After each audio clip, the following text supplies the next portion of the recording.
Chapter 31. Now the Philistines fought against Israel, and the men of Israel fled from before the Philistines, and fell down slain in Mount Gilboa. And the Philistines followed hard upon Saul and upon his sons. And the Philistines slew Jonathan, and Abinadab, and Malchishua, Saul's sons. And the battle went sore against Saul, and the archers hit him, and he was sore wounded of the archers. Then said Saul unto his armor-bearer, Draw thy sword, and thrust me through therewith, lest these uncircumcised come and thrust me through, and abuse me. But his armor-bearer would not, for he was sore afraid. Therefore Saul took a sword, and fell upon it.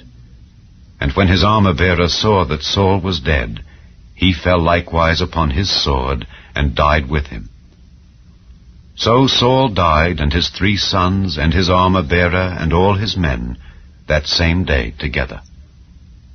And when the men of Israel that were on the other side of the valley, and they that were on the other side Jordan, saw that the men of Israel fled, and that Saul and his sons were dead, they forsook the cities and fled, and the Philistines came and dwelt in them.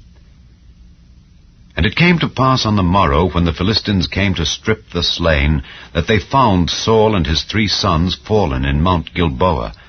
And they cut off his head, and stripped off his armor, and sent into the land of the Philistines round about to publish it in the house of their idols and among the people. And they put his armor in the house of Ashtaroth, and they fastened his body to the wall of Bethshan.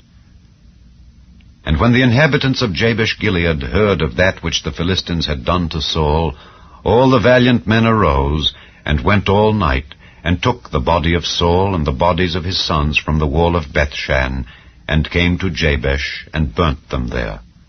And they took their bones, and buried them under a tree at Jabesh, and fasted 7 days.